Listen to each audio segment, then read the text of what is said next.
Take 6. All right. We're continuing the section on Noach, page 121, Bereshit Yud Lamed Aleph, Genesis 10:31, and we're now going to conclude the section that we've been doing for the past couple of weeks, when we were talking about all the grandchildren of Noach and the various territories that they migrated to, and some inkling of what the organization was and how it perhaps relates to their names. Did you please, Tim? What do you say about that? Can I hear that? We'll come back to that maybe after, because we'll just go on with where we are. So we've discussed all of the various sons, and now we're going to do a summation. So we're going to separate out from what we've done before and move forward. Eileh, with a munach. These mentioned before were known by the name of their originator. They established clans of their own, as indicated by the shape of the reading mark. So we are separating out from the names and going into the summation. V'nei Shem, these are the sons of Shem, with a katon.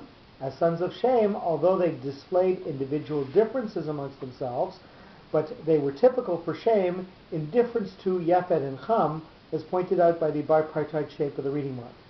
So we'll remember that the organization of Shem was more in order to have a coherent philosophy and make the territory much more planned than was done by the other progeny of Noach and their children.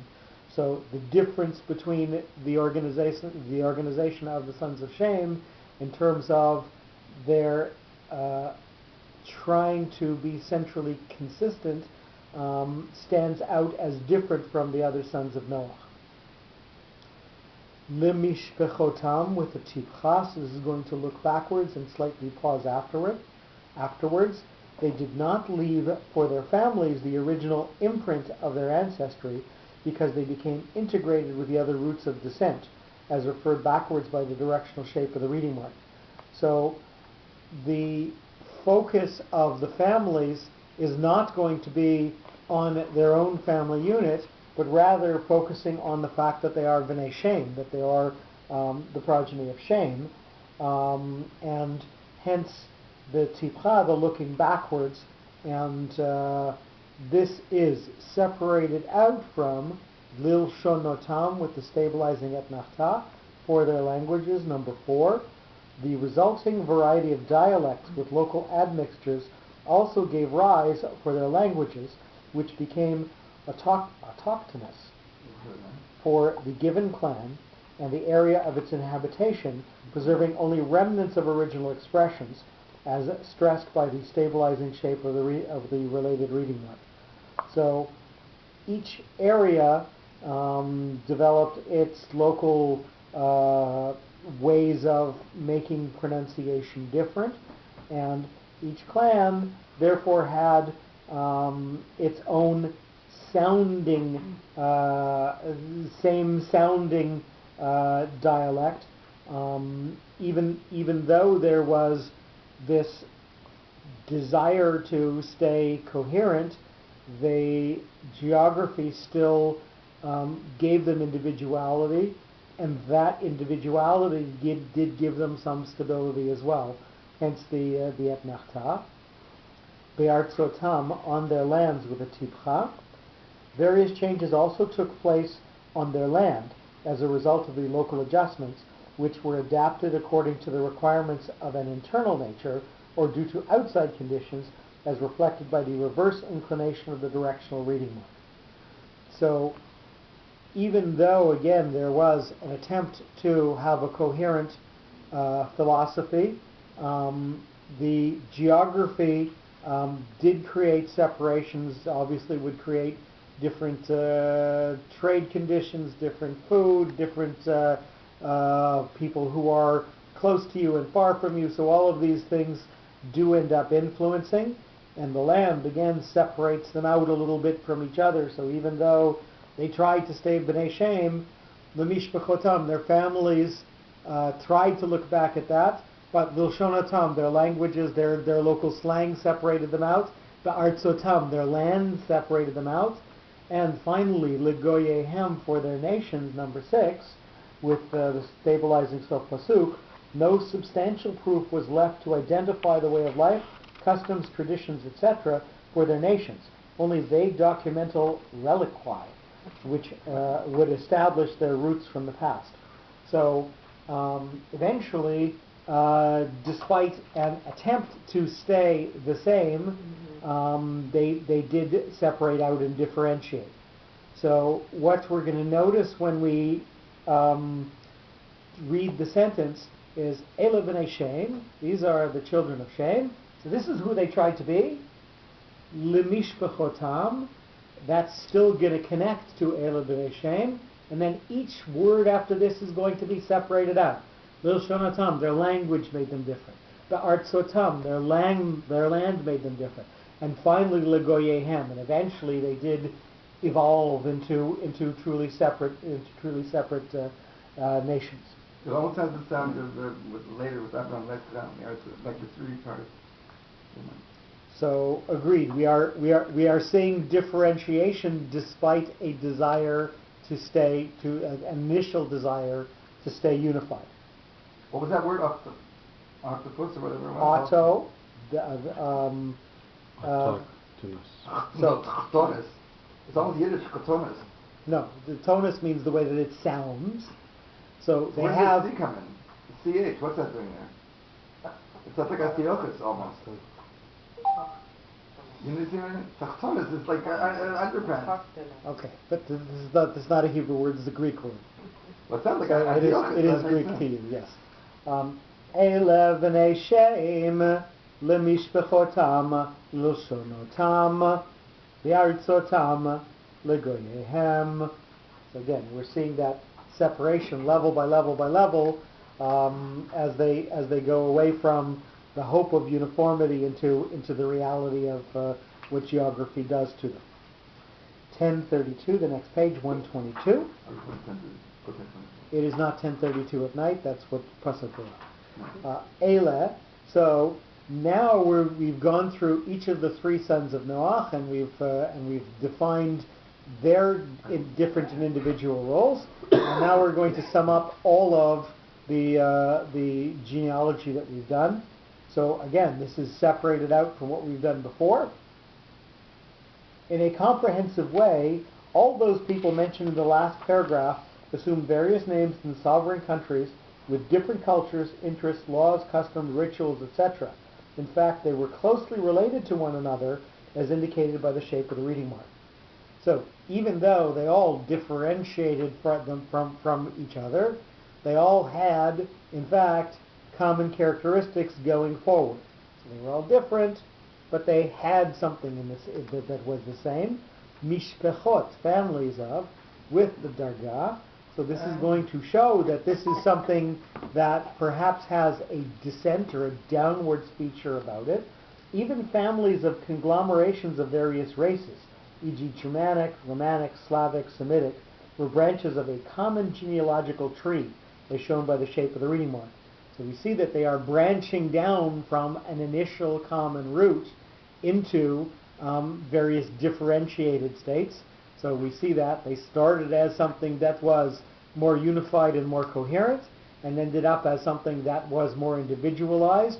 So we started with something perhaps better, more unified, and ended with something else. Hence that level going down by dividing into families. The unity of purpose was perhaps lessened. B'nai Noach, however, we get some stability with the fact that they are children of Noah, so we have a tavir. So this is a stabilizing note, a note that tells us that there is something sheltering or good about it.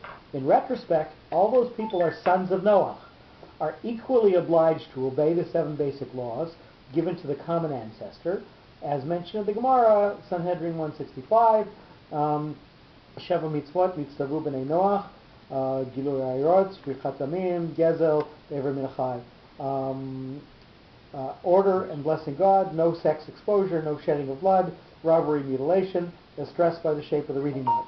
So, again, we have the concept of this being something sheltering and this being something that is good despite what we said before. So even though the mishpachot, the families, are separating them out, the fact that they have common ancestry in Noach gives them at least some uniformity and stability. Litoldotam, for their history with the tipcha. So this is going to look backwards at what we did before and pause slightly afterwards. Those laws were not only given for Noach and his immediate sons, but for all nations regardless of system and time, for their history until the end of time, as referred backwards by the directional shape of the reading mark. So the what is going to go on, what is going to be the outcome or the toledet, what is born from all of these various nations, is going to be influenced by the fact of what they were all given, a common set of observances, the 7 laws of Bnei Noach. Going forward, they will have this for their eternity, for their history. Big Goyehem, separated out because we've got the Tipcha with a pause, and then the stabilizing fact, Big Goyehem. The observances of the fundamental rules by their nation was given as a must, conditio sine qua non, independent of the acceptance of Torah, regardless of status, location, or rule, as denoted by the stabilizing shape of the reading mark. So their separation as these 70 nations is still going to have the influence of the Sheva Mitzvot B'nai Noach, even if they do not later on accept more upon themselves. Sorry? Ume Ele, and from those with an Azla Gerish. An Azla Gerish is a backwards looking note that gives importance and prominence to the word. Number 6, appropriate accounts of responsibility will be taken from everybody, and from those who make all kinds of excuses, e.g. not pursuing, being forced to disobey the standards of Noach, as expressed by the trumpet of the reading mark. So this is a note that, again, really gives prominence to this word, and looking back at what each of these separate nations had a common root in, it was something that they needed to stay faithful to, these laws that were given to Sheva Mitzvot B'nai Noach. And again, we have the upcoming Dargah, we have the idea that this is something that is going to lead to a lessening or a downward progression. Nifredu, were spread. Although nations were spread while involved in a search for proper living accommodations, the original dictum must be kept if the justification for existence is to be preserved as specified by the shape of the reading mark. So the fact that they were spreading out geographically did not free them from their obligation to stay responsible to the fact that they were Bnei Noach and all had common goals, common laws to aspire to. Hagoyim, the nations, with a tevir. Tevir, again, we said, is that dot being cupped or sheltered by the mercha that's underneath it. So this is a note that tells us that there is a sheltering or nurturing element to the word that we're going to say. Number 8, even though those laws were gradually resolved and abandoned by the nation, it might be difficult to reject their obligations, which are actually binding on everyone, as illustrated by the shape of the reading mark.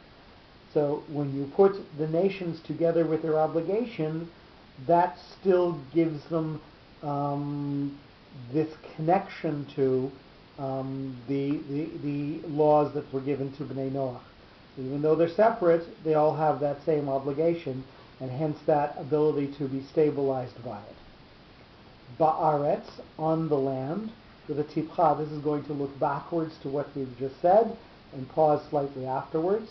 Number 9, on the land, where they might expect attractive living conditions, they will face instead a place of misery and death, as conveyed by the reverse direction of the reading mark. So their separation out geographically is going to be something that is going to influence them, perhaps not to keep what they were originally given, i.e., a common set of precepts to follow, and the land themselves, while it defines a certain good property, will also be a place where they might be tempted to do things that will make them stray from who they are. Achar, after, it's got to be a mercha. Excuse me for a moment, because it looks like a munach here, but I'm almost sure it's a mercha.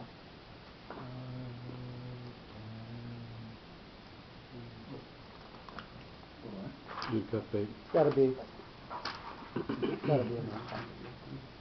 off page.